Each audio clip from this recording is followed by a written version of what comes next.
Tayo pagkain ng aso.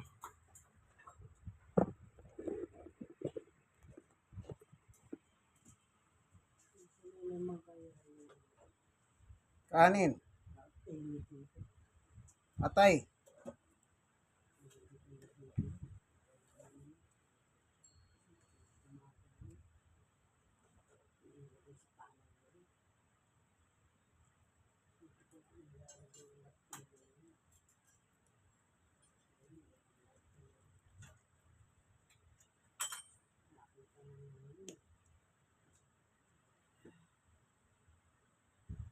Kamote.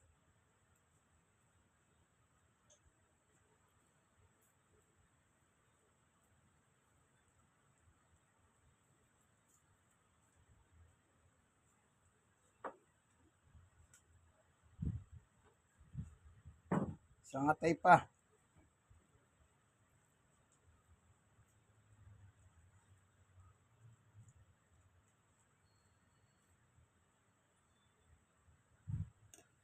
At kamote pa.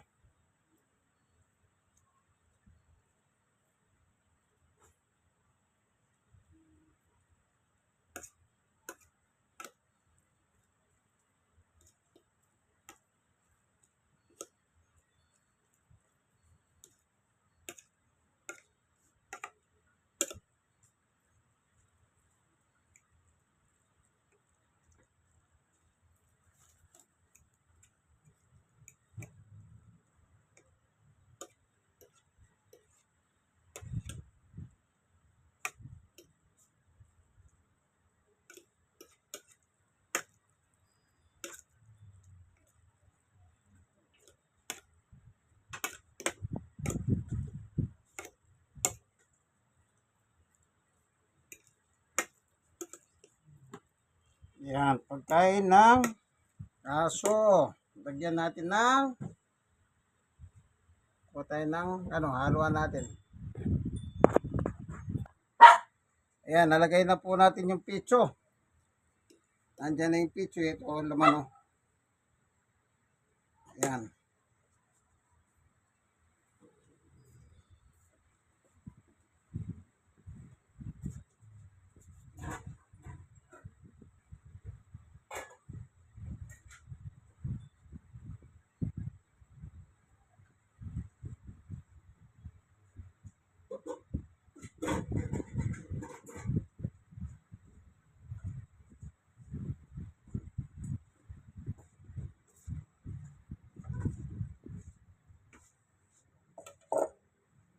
Ilipat natin dito.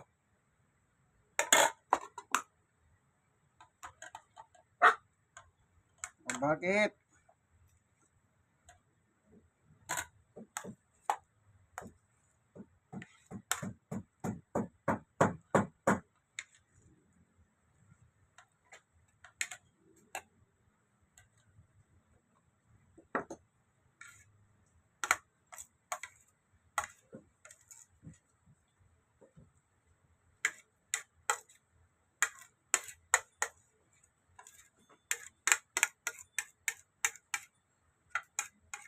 Kanin, kamote, atay, tsaka pitso. Marami na, hindi na natin dinagdagan ng balon-balonan. Kasi dito pa lang po, sapat na eh.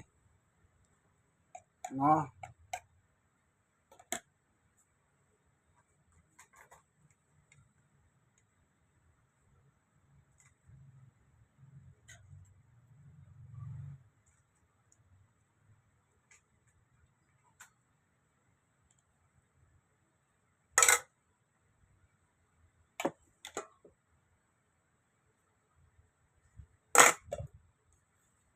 Ayan.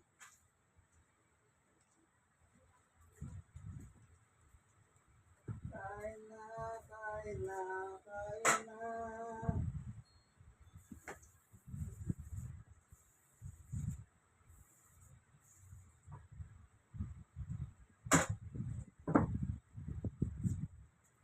Kain na kayo, kain na. Kain na, kain na, kain na, kain na. Oh, di ka na. Shh. Kain na, kain na. Dito na lang. Oh, yan. Sali ka na, Winter. Yan, oh. Kain na, kain na.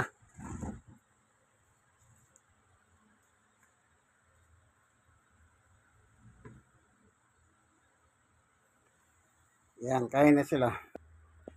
O, sali ka na ron.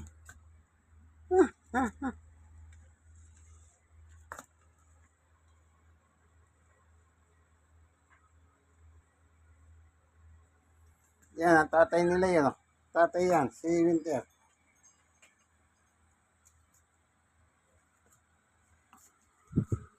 Kain na, kain na. Busog na, ubos na.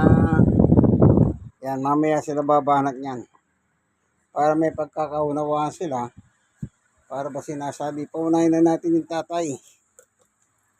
Ganun sila. Okay? O anong gusto? Maligo muna o kainan talaga? May schedule silang ligo ngayon. Paliliguan ko ito. Mga aso, apat ito.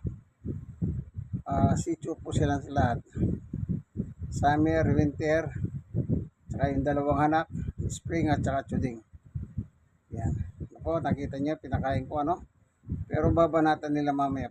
Baka gusto lang nila maligo siguro. Kasi alam nila, paliliguan ko sila. Para mga tao rin na nakakaintindi dito eh. Kasi kinakausap ko sila parang tao, hindi parang hayop. Sige po, ang kaibigan Jesus, Brother Manny Bautista, Senior Stroke at PWD. Amen. Sa tulong ng Diyos. Amen, amen, amen.